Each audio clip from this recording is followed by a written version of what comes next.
অমলকান্তি, কবি নীরেন্দ্রনাথ চক্রবর্তী। অমলকান্তি আমার বন্ধু। স্কুলে আমরা একসঙ্গে পড়তাম। রোজ দেরি করে ক্লাসে আসতো, পড়া পারত না। শব্দরূপ জিজ্ঞেস করলে এমন অবাক হয়ে জানালার দিকে তাকিয়ে থাকতো যে দেখে ভারী কষ্ট হতো আমাদের।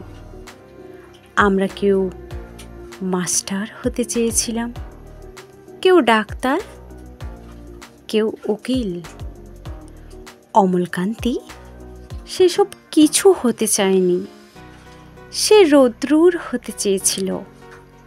ক্ষান্ত বর্ষণ, কাক ডাকা বিকেলের সেই লাজুক রৌদ্রুর। জাম আর জামরুলের পাতায় জানাকি অল্প একটু হাসির মতো লেগে থাকে। আমরা কেউ মাস্টার হয়েছি, কেউ ডাক্তার, কেউ উকিল।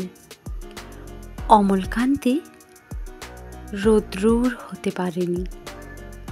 সে এখন অন্ধকার একটা ছাপাখানায় কাজ করে।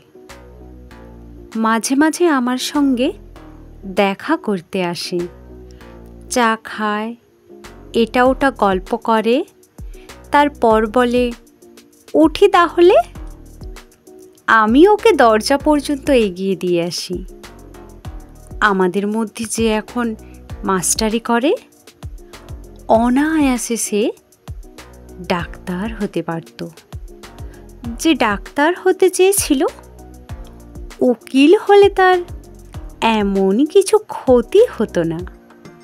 অথচ সকলেরই ইচ্ছে পূরণ হলো, এক অমলকান্তি ছাড়া।